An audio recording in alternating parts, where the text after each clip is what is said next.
بالله من الشيطان الرجيم. بسم الله الرحمن الرحيم. بشر المنافقين بأن لهم عذابا أليما. الذين يتخذون الكافرين أولياء من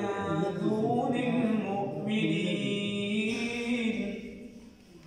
أيبتغون عندهم العزة فإن العزة لله جميعا.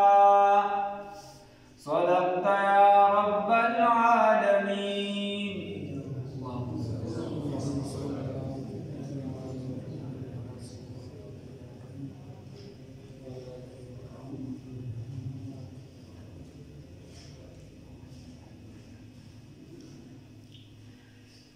برون خبره تیر شوی و آخری آیات کې د یهودیانو متعلق چې ایمان یې وروړو کفر یې وکړو بیا ایمان نه وروړو بیا یې کفر وکړو بیا په کفر کې زیادت وجه هغې وغیره دا وه چې یهودیان خپل مذهب چې دی دا قومي ګڼي. نن هم چې ته د هغې مذهب ته ځې نو هغه تا ته داسې خوشحالېږي نه، بلکې هغې وایي چې هر اسرائیلي دپاره دا ضروري ده چې یهودي لکه ډېره موده پس تاریخ چې ته وګورې نو روسیان په منځ کې پکې عیسایت هم قبول کو، بیا یو خوا بل خوا د هوا چپو والې خو چې بلا موده پس لا اوس نږدې یو سل کاله کې دننه غالبا سل یې نه کېږي پوره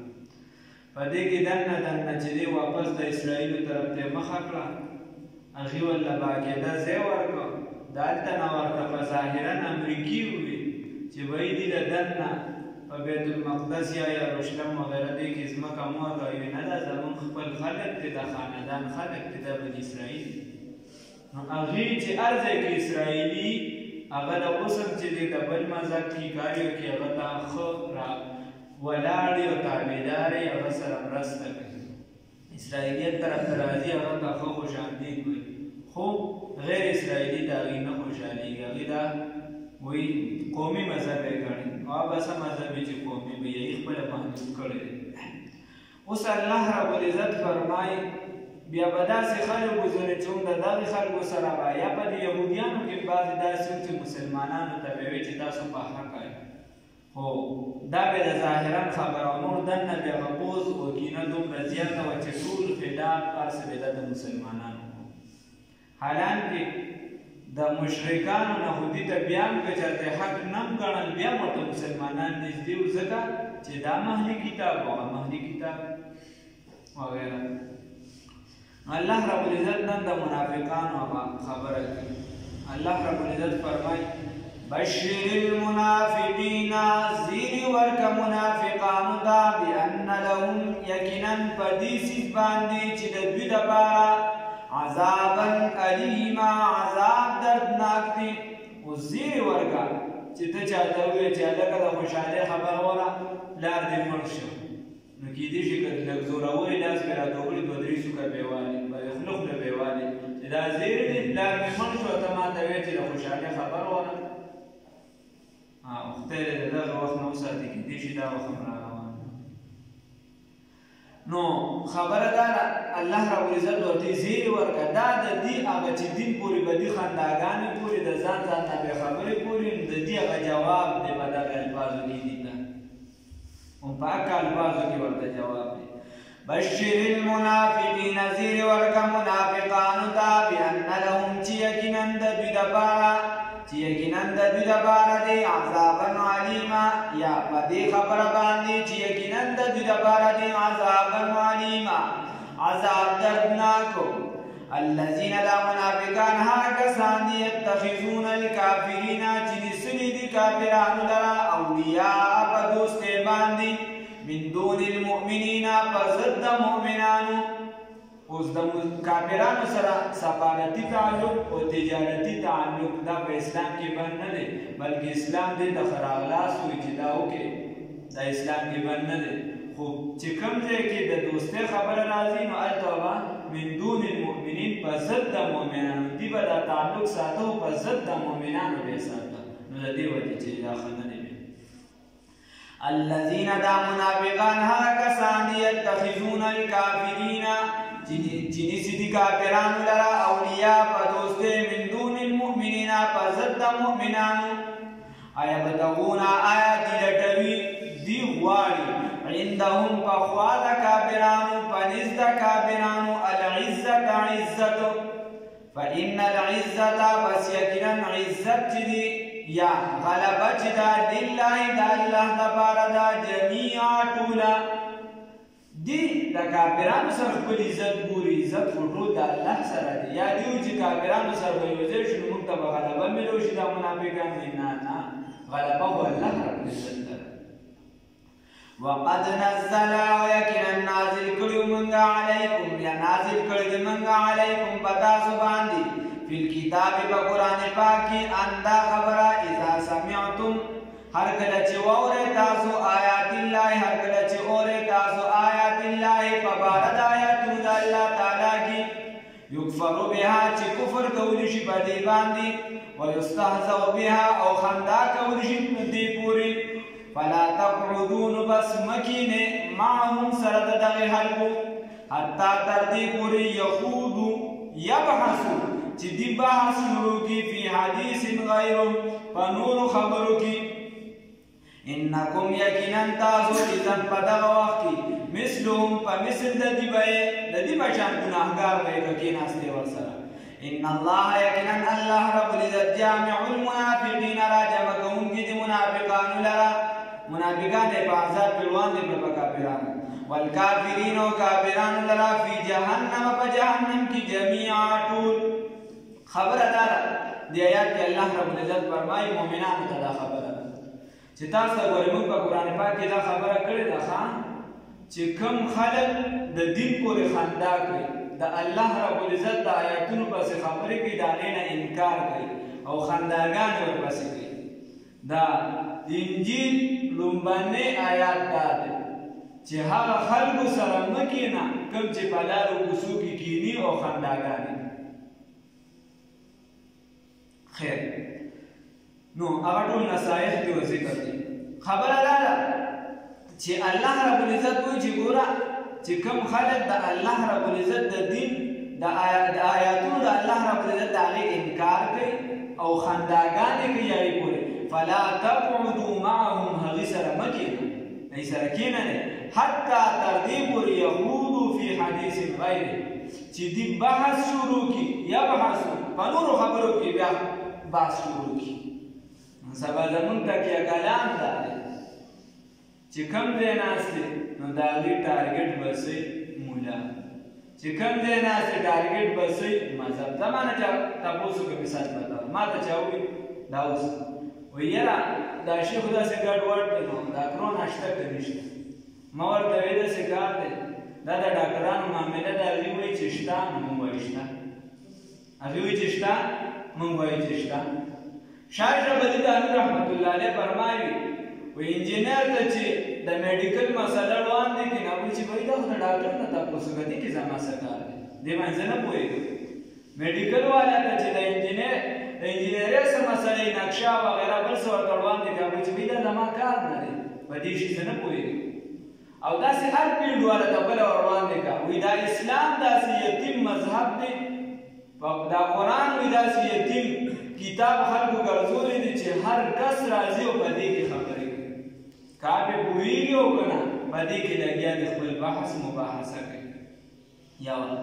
نو خبره دا ده چې هر کس نن سبا هغه خبرې په اسلام پسې کوي په اسلام باندې لګیا دی داسې نه دي پکار. نو که ستا وس کېږي منې کړه که وس دې نه کېږي نو بیا به دغه مجلس کې ته نه کښېنې ولې به نه کښېنې ځکه الله رب العزت فرمایي انکم اذا مثلهم ان جلستم ساکتین که چېرته تاسو چپ کښېناستې د دوی سره نو که دغه کس غیبت کوي ته په غیبت کې شریک یې، که دغه کس چغلي کوي ته په دې کې شریک یې، که دغه کس زنا کوي ته په زنا کې شریک یې، که دغه کس کومه ګناه کوي دغه کس اسلام پسې خبرې کوي ته په دغه کې شریک یې. جلستم ساخطین. نو د دې وجې الله رب العزت وایي چې د سره کښېنه به دغه مجلس کې. الله دې معلوم کړي. او الله رب العزت وایي بیا الله را جمع کوونکي د منافقانو لره او کافرانو لره په جهنم کې ټول دا په جهنم کې را جمع کوي. بیا درجې دي د چا لاندې د چا بره را روانې. الذین دا منافقان هغه کسان دي یتربصون چې انتظار کوي بکم تاسو ته. فإن كان لكم بس كجرت وستاسو دفانا فتح من الله لجانب دا الله تعالى قالوا نوائدي ألم نكن آيانو منغا معكم سرد استاسو. وإن كان كجرت وين الكافرين لكافران دفانا نسويب دفتح نسهيسا قالوا نوائدي لم نستحوذ ألم نستحوذ آیا غالب نو منگا علیکم پتا سباندی. آیا من غالب نو پتا سباندی یا قالوا وایدی علم نستحمل آیا من نو وقتن کی تغلبی علیکم ستاسو دپارا ونمنعکم من المؤمنین او حفاظتم نکو ستاسو دا مؤمنانونا. ستاسو حفاظتم نکو دا مؤمنانونا. خبر دارا چه مسلمانانو تا بیداوی چې کله به دې ته پته حاملو شو چې الم نکن معکم زه مونږ خو ستاسو ملګرو ستاسو په ډله وو که نه تاسو سره وو مونږ له به اوس مالې غنیمت کیسه راکړه. او چې کله به کافرانو ته څه ملو شو نو هغې ته به الم نستحوذ علیکم ونمنعکم من المؤمنین. آیا په تاسو چې مسلمانانو حمله کوله نو مونږ دلته انتشار جوړ کړو تاسو ټول مړه کولې مونږ انتشار جوړ کړو نو د هغې توجه بل طرف ته شوه. دا چا کړو دا خو مونږ کړو تاسو ته په حفاظت کې کړو. او یا چې من ستاسو دپاره غلبه غوښتونکي نه دا باطلو خدایانو باندې او په خپل مذهب او د صلیب نه یو څه بل څه نه به هم چې دی نو دا ستاسو فتحه غوښتله. مونږ خو ستاسو د فتحې طلبګار وو نو مونږ له اوس په دې کې حصه کوي. داسې چلونه کوي. نن سبا مسلمان هم دا یو سره چې ووي ستا په ډله مرزه پې ښه تیار شه اخوا بل له لږ ژغر وي هغه ګورې دا دعوې ته هم تیار شه ښه نو هغه دواړه په جنګ کې او دې ته خپله رستو شي. داسې نه دي پکار چې په دوه بېړو خپې دي بدهیره ستا د دې کس ته ډوبېدو خبر به واورې نه بس صفا خبره. د دې وجې ګوره زموږ استاد محترم مولانا هارون صاحب هغه وایي دا ډېر چې سړی اخلاص کوي اکثر پکې دې ډبره وي خو نتیجه د ده وي. الله رب العزت اجر ده ته د خپل طرفه خو اخلاص کوه هغې طرفه منافقت چلېږي هر څه چلېږي د هغې هر څه هغه الله ویني نتیجې په هغې مرتب کېږي او دې طرف ته ته خپل اخلاص چلوه د دې هر څه اجر ثواب تعالی الله رب العزت درکوي. کوم کس چې منافقت کوي نو اعتقادي منافق خو ځان لا کیسه وو په بعضې ځایونو کې شته ته په چا حکم نشي لګوي دا کیدي منافق خو ښکاره ډول چې یو ته یو وایي بل ته بله وایي یا کوي په مخامخ یو څه په شا در سر بل څه نو د دې سخترینه سزا ده. آیت المنافق ثلاثة وغیره هغې کې بیا دغه شته بحث به رسو راشي. د دې نه ځان ساتل پکار دي. یا شه مؤمن یا شه کافر دواړه کېدلی نه شي. زړګي د یو د دوه مینې ځایېدلی نه شي. الله رب العزت دی موږ صحیح مسلمانان اخلاص کړ ډېره لویه مرتبه ده په اسلام کې. الله رب العزت وایي چې دا چلونه کوي نو زما د طرفه مې اعلان وکړه فالله بس یقینا الله رب العزت یحکم فیصله به وکړي بینکم په منځ ستاسو کې یوم القیامت په ورځ د قیامت ولن یجعل الله او ندی هرگز ندی ګرځولی الله رب العزت للکافرین د کافرانو دپاره علی المؤمنین په مؤمنانو باندې سبیلا د اقتدار سره د اقتدار د غلبې سره نو یا خو د همیشهوالي دپاره غلبه به د کافر په مسلمان نه یا علی المؤمنین الکاملین الاقویاء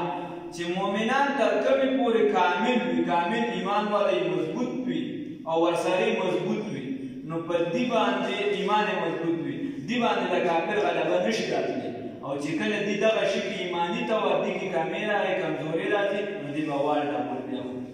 الله دې وساتي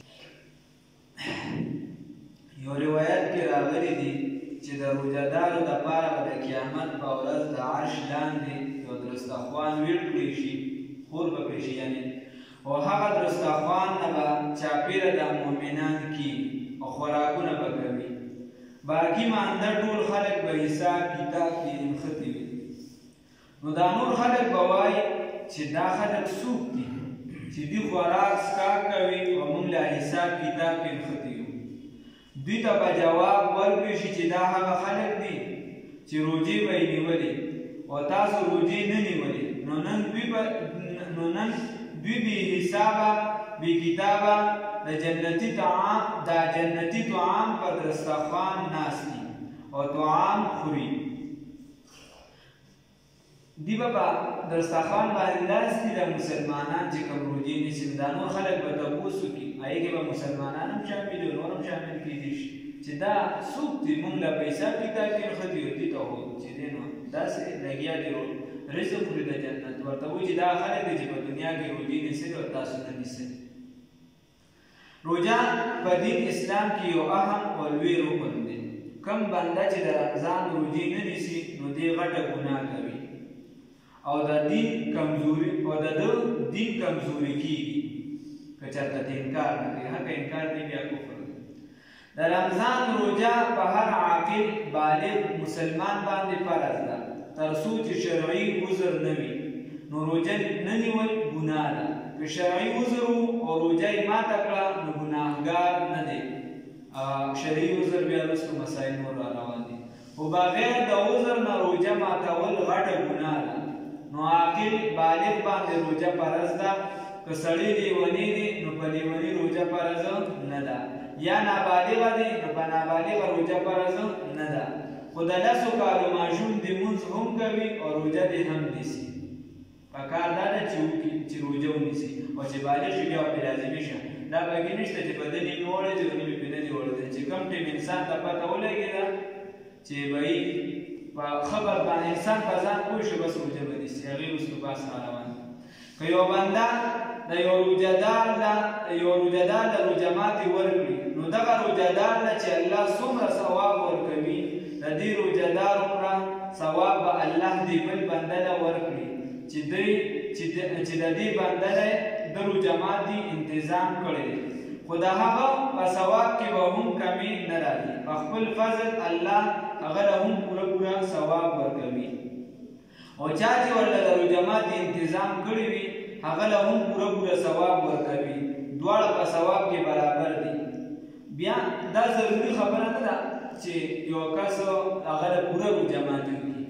که چېرته کمزوري وي که کمزوري نه وي بیا د پوره وکړي بیا نیمګړی کار نه دی پکار خو که چېرته یو کس کمزوري وي نو دا په یو ګیلاس اوبو یا په پیو یا په روژه باندې دا ثواب درته میلاویدی شي باقي دا میلاویږي رسول الله صلی الله علیه وسلم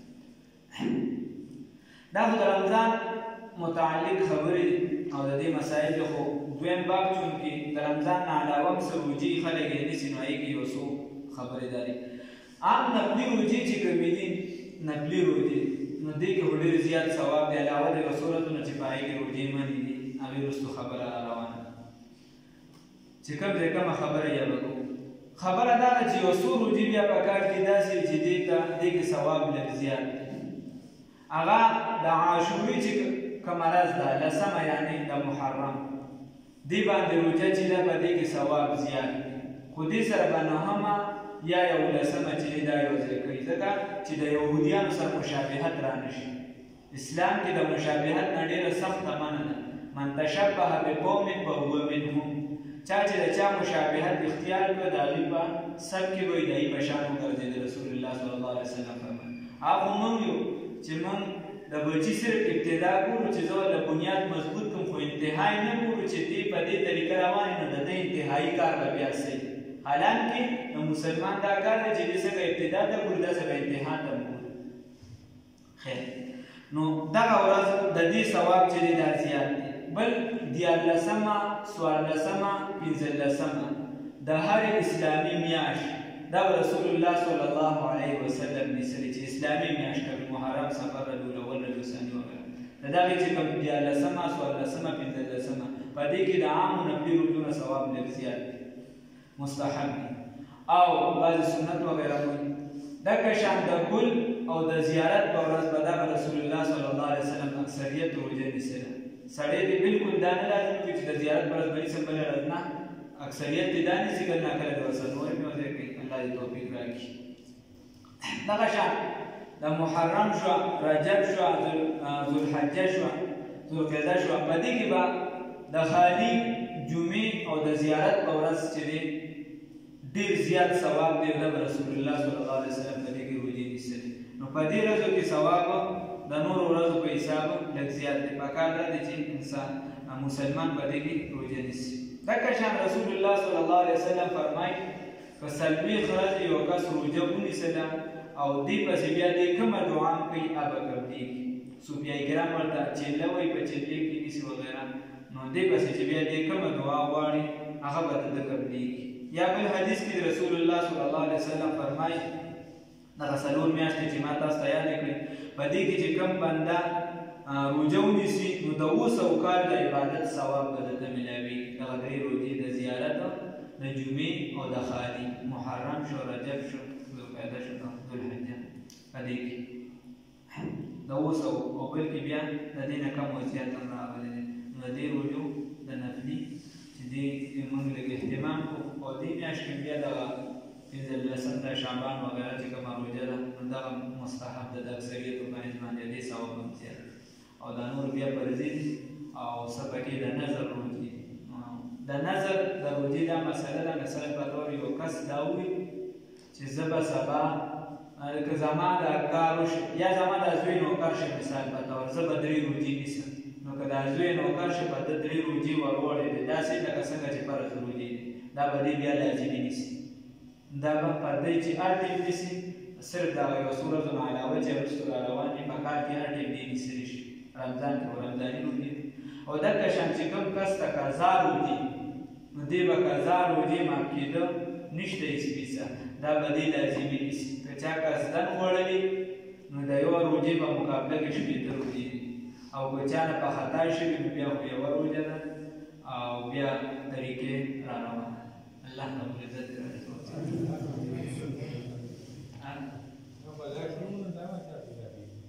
هغه میرا زیاتې کړې مسلې پکې صرف دو